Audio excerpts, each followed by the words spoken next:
kalian tiang Arabi lima ruwiya min an Arabiyan sa'ala Nabiya sallallahu alaihi wasallam ayatan, ketika ada orang Arabi tiang kampung nyuwun onten ayah utawa mukjizah saking Gusti Kanjeng Nabi.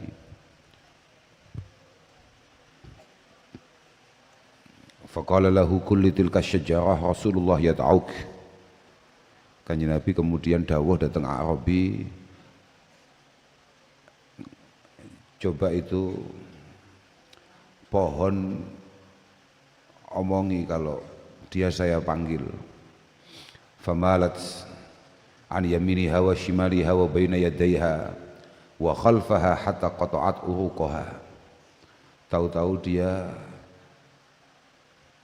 pohon tadi itu bergerak ke arah kanan, ke arah kiri, ke arah depan, ke arah belakang. Hatta qata'at uruqaha summa ja'at tajuru uruqaha fil ardi fawaqafat baina yadayhi.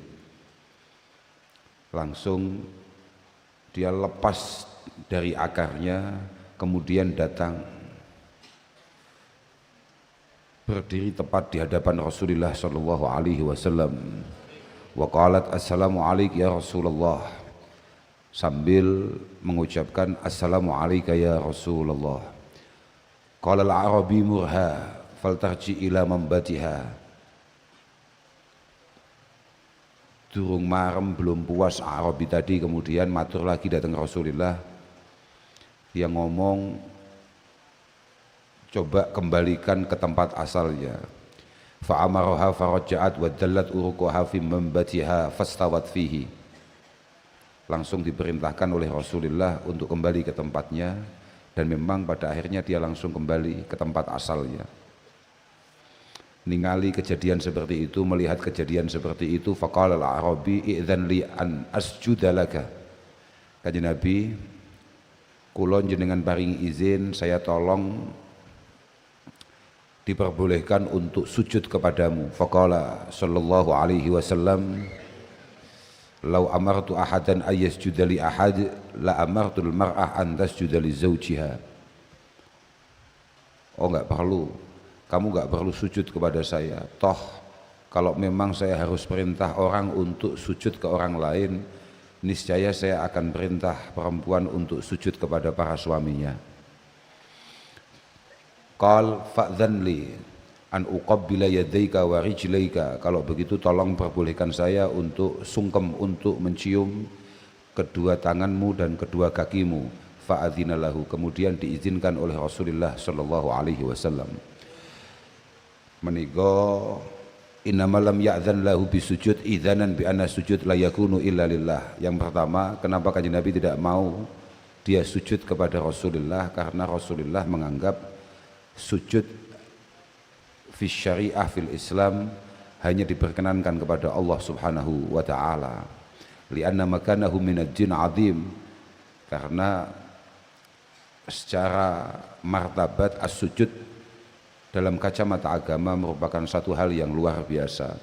Lima fihi min ghayatil khudu', karena memang sujud itu menunjukkan ghayatil khudu', penghambaan yang paling tinggi. Sebetulnya banyak ya kisah-kisah di mana Rasulullah melibatkan alam, artinya apalagi pohon-pohon. Misalnya kayak riwayatnya Imam Muslim ketika menampilkan hadis dari sahabat Jabir bin Abdullah bin Haram. Jabir bin Abdullah bin Haram al-Ansari radhiyallahu taala anhu, satu ketika dalam satu perjalanan Rasulullah kemudian dawuh kalau menghendaki untuk qadha'il hajah, menghendaki untuk ke belakang mungkin kalau sekarang. Fanadhara falam yajid syai'an yastatiru bihi. Kemudian di sana beliau tidak menemukan apapun untuk istitar, untuk mencoba cari satir. Singkat cerita, Kanjeng Nabi kemudian panggil dua pohon untuk datang untuk nutupi Kanjeng Nabi qadha'il hajah.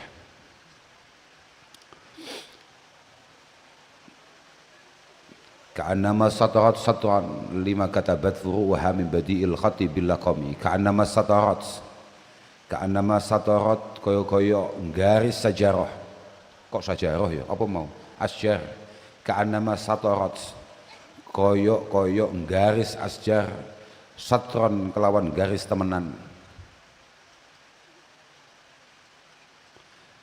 Lima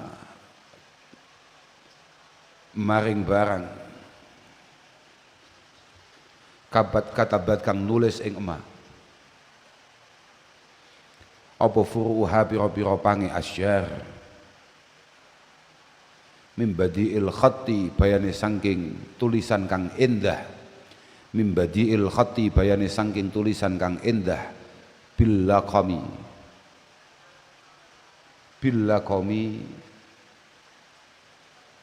ing dalem tengah dalan, bil laqami ing dalem tengah dalan.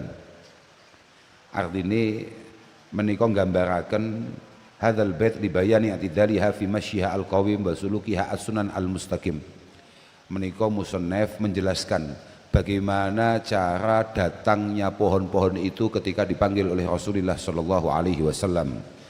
Bahasa satarat satron lima katabat furu'uha min badi'il khatti bil laqam menunjukkan bahwa dia jalan di tengah jalan secara lurus, secara tertib, penuh dengan ketawaduan di hadapan Rasulullah sallallahu alaihi wasallam. Intine ngono intine. Jadi libayani atidaliha fi masyiha menunjukkan betapa lurusnya jalannya asyar wa sulukiha as-sunan al-mustaqim.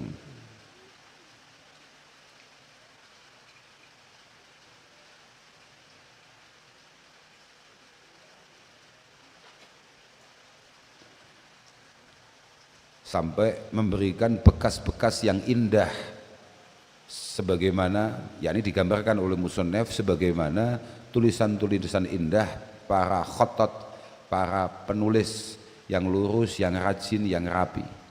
Mislal ghamamati an-nasara sa'iratan takihi harawatisin lil hajiri hami. Mislal ghamamati haling umpamani mendung. Mislal ghamamati haling umpamani mendung. Artinya al-asyjar ini kayak mendung sairatan halikang melaku ghamamah mencolot, sairatan halikang melaku ghamamah an-nasara ing dalam endi panggonan tindak Kanjeng Nabi, sairatan halim melaku al-ghamamah an-nasara ing dalam endi panggonan tindak Kanjeng Nabi. Takihi tur haling raksa apa ghamamah ing Kanjeng Nabi, takihi tur haling raksa apa ghamamah ing Kanjeng Nabi, harawatisin ing panase pawonan, harawatisin ing panase pawonan utawa luweng, harawatisin ing ojo ing ya ojo ing harawatisin saking panase pawonan nasab binas il khafid taki haling raksa apa ghamamah ing Kanjeng Nabi harawatisin saking panase pawonan lil hajiri kedue wektu tengai raino, lil hajiri kedue wektu tengai raino hami kang banget panase apa al hajir, lil hajiri kedue wektu tengai raino hami kang banget panase apa al hajir. Artose ai hiya mislul ghamamah fil inqiyadi lahu sallallahu alaihi wasallam mu'jizatan wa ayatan li raddil mu'arid faqad inqada lahu alaihi salatu wassalam al alali wal asafil faqad inqada lahu al aali wal asafil fal asyar min al asafil wal ghamamah min al aali. Artose Kiai Musannaf menggambarkan bahwa tunduknya asjar itu kayak tunduknya mendung-mendung ketika mencoba untuk memayungi Rasulullah sallallahu alaihi wasallam di waktu yang sangat terik di waktu yang sangat panas. Menika murni untuk menunjukkan mukjizah atau ayah dari Rasulullah sallallahu alaihi wasallam. Lah mriki niki lengkap keranten menunjukkan pula bahwa Kanjeng Nabi menguasai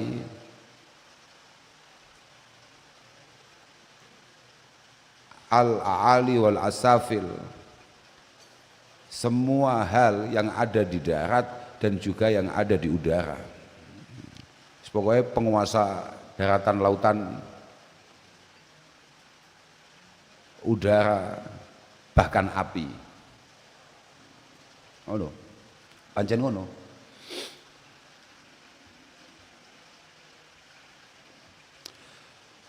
Al-Ghamamah itu kan kisahnya juga nyata itu. Bahkan itu ditampilkan qabla bi'satin Nabi sallallahu alaihi wasallam. Gini ya, hakikatul amr tidak ada yang heran terkait masalah Al-Ghamamah. Mergo pancen gawane Nabi iku ya gak patek panasen.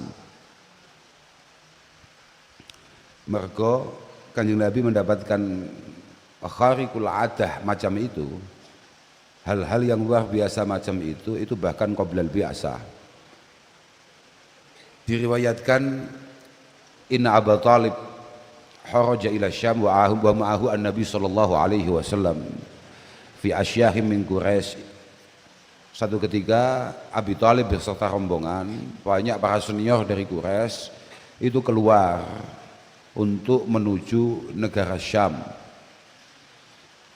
dan Kanjeng Nabi ikut karena memang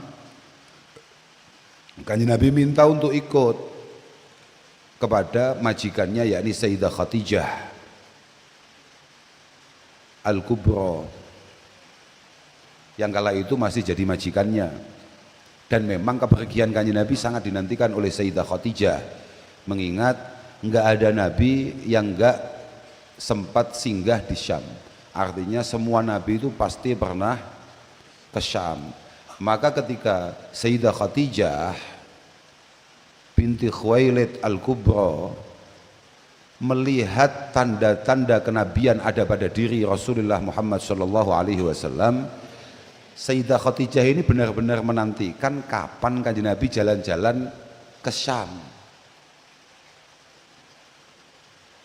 Karena hanya tinggal itu ayat yang pernah ia baca kemudian belum dilakukan oleh Rasulullah. Kan Sayyidah Khadijah itu menjanda sudah cukup lama, dan dia bersumpah untuk tidak menikah dengan siapapun. Wallahi ma tazawwajtu abadan hatta yatazawwajani nabiyyu akhiruz zaman. Demi Allah saya tidak akan pernah menikah kecuali yang datang melamar saya adalah Nabi akhir zaman. Maka ketika Kanjeng Nabi itu lahir, itu orang pertama kali dengar itu kan diantaranya adalah Waraqah bin Naufal. Itu yang masih saudara dengan Sayyidah Khadijah. Langsung dikabari, kayaknya laki-laki yang kamu idam-idamkan sudah lahir. Nah, terus dipantau, terus diawasi. Dan di antara beberapa tanda yang belum nyampe itu adalah jalan-jalannya ke Syam. Maka datangnya atau menghadapnya Rasulullah kepada Dewi Khadijah untuk minta izin diperbolehkan bergerak ke Syam, itu ya etok-etoknya digandoli. Mereka kan masih belum profesional tuh dianggapnya, tapi hakikatnya didorong segera ke sana. Berangkatlah itu, pokok singkat cerita, Mbak Nabi akhirnya bergerak ke sana, dan diantaranya ada Abi Thalib di sana. Pun ila an asyrafu ala Bukhairah ar-Rahib. Ketika beliau kemudian singgah untuk istirahat di wilayah kekuasaan Bukhairah ar-Rahib, bukan kekuasaan tapi di wilayah khidmahnya Bukhairah. Bukhairah itu kiai minan Nasara. Jadi Bukhairah itu pendeta, tapi pendeta memang al-akhid bil kitab as-samawi, yang benar-benar memegang kitab samawi qabla tahrif wa tabdil, sebelum kitab itu kemudian banyak dilakukan perubahan-perubahan. La Bukhairah melihat itu, wa gana fi saumatihi fanazalu indah, dia hidup di tempat peribadatannya, Lah rombongan Abi Thalib yang di situ ada Rasulullah itu istirahat di dekatnya. Wa hattu rihalahum wa kanu yamuruna bihi qabla dzalik fala yahruju ilaihim wa fi hadhihi al-marrah haraja ilaihim wa ja'ala yatakhallaluhum hatta ja'a. Pokoknya singkat cerita, biasanya Buhairah itu kalau ada rombongan nggak pengen temui, tapi entah kenapa kala itu dia itu pengen lihat. Sebetulnya Abi Thalib dan rombongannya itu berkali-kali lewat situ, dan kemudian Buhairah nggak tertarik untuk ketemu, untuk keluar, tapi untuk kali itu kebetulan dia keluar pengen menemui. Hatta ja'alin nabi faqal hadza sayyidul alamin. Ketika seorang Buhairah melihat Rasulullah Shallallahu Alaihi Wasallam, langsung refleksnya mengatakan hadza sayyidul alamin. Wah, iki pemimpinnya para pemimpin, ini adalah orang paling istimewa yang pernah diciptakan oleh Allah Subhanahu wa taala. Hadza Rasulullah alladzi yab'atsuhu rahmatal lil alamin. Ini adalah utusan Allah yang diutus untuk membawa, menebar kasih sayang di antara kita semua.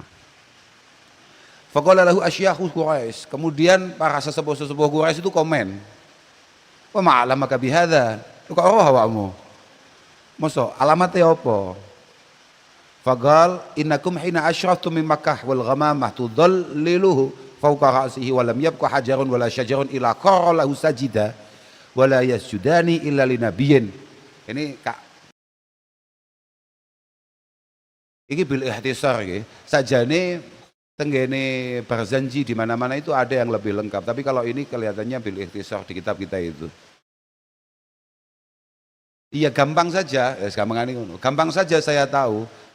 Coba ingat-ingat perjalananmu mulai Mekah sampai ke tempat ini. Pernah enggak anak ini terpisah dari mendung? Pernah enggak anak ini kena panas? Coba perhatikan batu-batu, kayu-kayu, pohon-pohon, coba perhatikan. Pasti semuanya mendekat sambil sujud. Dan itu tidak akan pernah dilakukan kecuali kepada Nabi, kecuali kepada orang yang dijadikan Nabi oleh Allah Subhanahu wa ta'ala. Ya walhasil, Buhairah kemudian meminta rombongan itu untuk kembali ke Mekah mengamankan Rasulullah Muhammad Shallallahu Alaihi Wasallam. Karena kalau ini sampai diteruskan perjalanannya, Ar-Rahib Buhairah merasa tidak aman karena banyak orang Yahud yang ada di wilayah Syam dan pasti ngerti kalau ini memang benar-benar Nabi dan itu mengancam nyawa Rasulullah. Maka bawa pulang saja. Akhirnya betul alamat-alamat yang diceritakan oleh Rahib Buhairah itu kemudian diperhatikan oleh Asyakhu Quraisy. Tapi sekali lagi, karena ini ngomong masalah hidayah, maka itu adalah mutlak milik Allah Subhanahu wa ta'ala. Dan ternyata semuanya benar. Kalau Buhairah itu melihat termasuk khatamin nubuwah, ada cap atau stempel kenabian di punggung Rasulullah, ada garit-garit merah khas kenabian yang tidak mudah untuk kemudian kita baca itu di mata Rasulullah Shallallahu Alaihi Wasallam, dan itu dibaca semuanya oleh Buhairah. Lah awakmu kan berpatmu abang mergo kelilipan, kan itu beda. Kemudian ada semacam tanda di punggung Rasulullah, itu memang khatamun nubuwah, dan itu yes ngono kuwi ana kabeh tandane asline. Ana kabeh. Bukan tato. Iki tato langit, paham ora? Beda, beda. Ya walhasil, jadi Nabi ku kudu sangar, mulai cilik kudu sangar. Jadi Nabi ku gak ono kok cilik dolanan entik, lu gak enek, paham ra? Nabi nyapa acarane nekeran cilik, oh ini belum ada tugas, maka hari ini kita cirak, gak enek, gak enek ngono iku. Dia punya irhasat, dia punya perlindungan dari Allah Subhanahu wa ta'ala dari hal-hal buruk. Entah hal-hal buruk itu bersifat kecenderungan ataupun hal-hal buruk dari luar, tidak bisa. Nabi itu mulai calon nabi, qoblal bi'sah, itu sudah dilindungi dengan sangat sempurna oleh Allah Subhanahu wa ta'ala. Apa maneh bahkan Nabi Muhammad sallallahu